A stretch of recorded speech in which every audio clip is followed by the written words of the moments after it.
Here to put the finishing touches on weekend 1+1, our number one, Matt Norlander. Matt, let's start with the good here. The Pac-12 unexpectedly dominant through the first two rounds, and I fear that that's a drastic understatement. 9-1 as a conference will now account for 4 of the remaining 16 teams. After the mediocrity that we saw throughout the season, what can you attribute this tournament surge to? Well, it's a phenomenal showing. What can I attribute it to?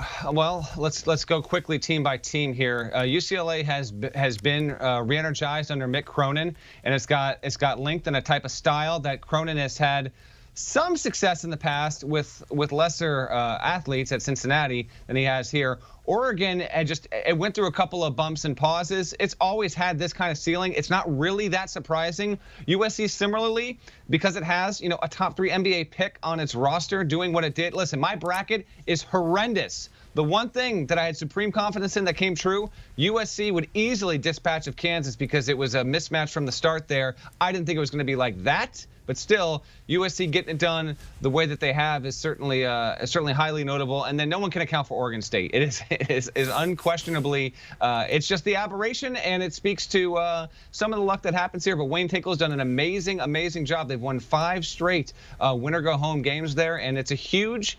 Listen, the Pac-12 will be one of the 2 or 3 biggest stories heading into the Sweet 16. It's only the 4th time in league history that it has sent 4 to the second weekend to the regional semifinals, the most recent instance being 2001.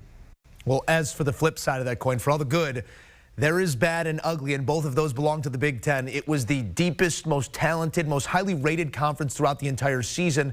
But of the 9 tournament participants, only Michigan has made it to the second weekend. With the strictly conference schedules we were privy to this season, Matt, is it possible we had the league overrated as a whole? Maybe a little bit, but I don't want to be broad and lazy in my assessment here, because the fact of the matter is we only played about 43% of the non-conference schedule that we would have otherwise played in a normal season. So what does that do? It can have the metrics be slightly misguided to a little bit. So if we had played, 100% of a non-conference schedule, would the Big Ten have been as highly rated? Probably not. Might have still been the best conference in America? Maybe. And we don't want to overreact to everything in the tournament, but this is stunning. Focus in on this, what we're looking at here. This is an outcome nobody, not even Doctor Strange in Avengers Infinity War, could have seen this potential outcome among, 3 million. Only one Big Ten team making the second weekend, and it's Michigan. This is unbelievable. So I'm not saying that because all these teams lost before the Sweet 16 that the Big Ten was grossly overrated. What I'm saying is the tournament is a random content generator. If you play the same tournament with the same teams again tomorrow, it would have drastically different results. And if we did that again, maybe the Big Ten would send 4 teams to the Sweet 16. Always keep that stuff in mind. But because we didn't have a full non-conference schedule. And one more thing, I had 2 people in college basketball, one at the administrative level in a power conference, reach out to me on Monday and say, some of the buzz here is that the Big Ten crammed a lot of games in the final week to make up, to get in that 20-game league schedule. The wonderment is, did it need to do that, and did it wear its teams down because of it? Is there any correlation to that? I can't say that definitively that's the case, but I can tell you there are just some people in college basketball that are wondering if the Big Ten maybe overexerted itself in its schedule getting that done, and in the end, that might have nipped them in the bud when it came to tournament performance. Or whatever the case may be, Matt, I'm not sure how many times you plug these teams into the computer that the computer's going to spit out this result. It was truly remarkable stuff to watch over the first 4 days of the tournament. And it wasn't just a rash of Big Ten blowouts, to be fair. Lower seeds having their way with what was billed as the top-tier talents. This marks the highest combined seeds to ever appear in the Sweet 16 in tournament history of all time. Was this just a matter of the season that produced parity, or do you have this tabbed as something else? I think it's a whole bunch of stuff. Let's put some numbers to that. So the aggregate seed total, there we go. Look at this synergy. We're ending an NCAA tournament weekend, and we are still locked in. There we go, 94. 5.88 is the exact thing. It rounds up to 5.9. There we go. So part of it's that. I think part of it's not having fans in the stands. Part of it's the circumstances surrounding this unique NCAA tournament with COVID. Everyone in the same hotels.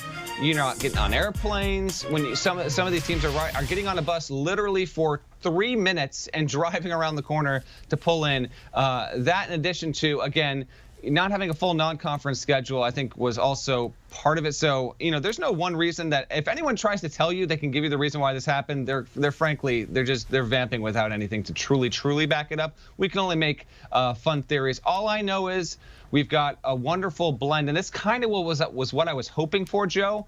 I wanted some real chaos, but still some reliability into the second weekend. So we've made some history, but we still have 3 1 seeds. We've got a pair of 2s. We've got a 3 in Arkansas. We've got Loyola and Oregon, which have both made the Final Four in the past half decade. We've got Villanova, who's not a 1, 2, or 3, and is a 2-time recent national champion.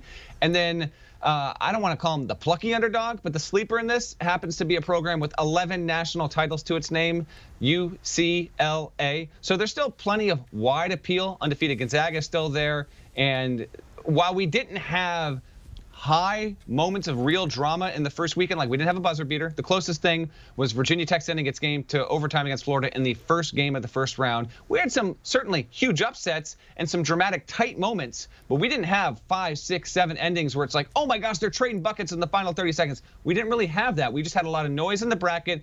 Most of the good teams are still moving on, and I still think it's set up for a pretty good Sweet 16, a potentially great Elite 8, and a phenomenal Final Four if we get the likes of Gonzaga, Michigan or Alabama, Baylor, and then really probably either Houston or Loyola to come out of the bottom right of the. If we get some combination of that in the Final Four, we'll be doing just fine.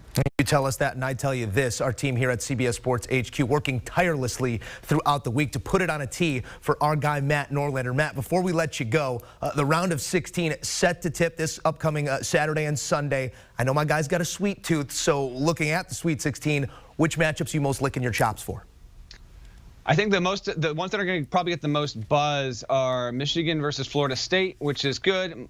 You might get a little USC Oregon Pac-12 because they've been playing well, but for me the best one is Baylor versus Villanova. Now Baylor's the better team.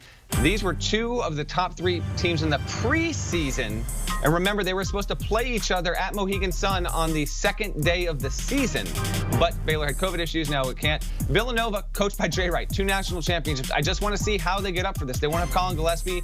Baylor so far outclasses Villanova's guards. It's just the reality of it. But head coaching matchup, that's a fantastic one. Some might take Jay Wright over Scott Drew.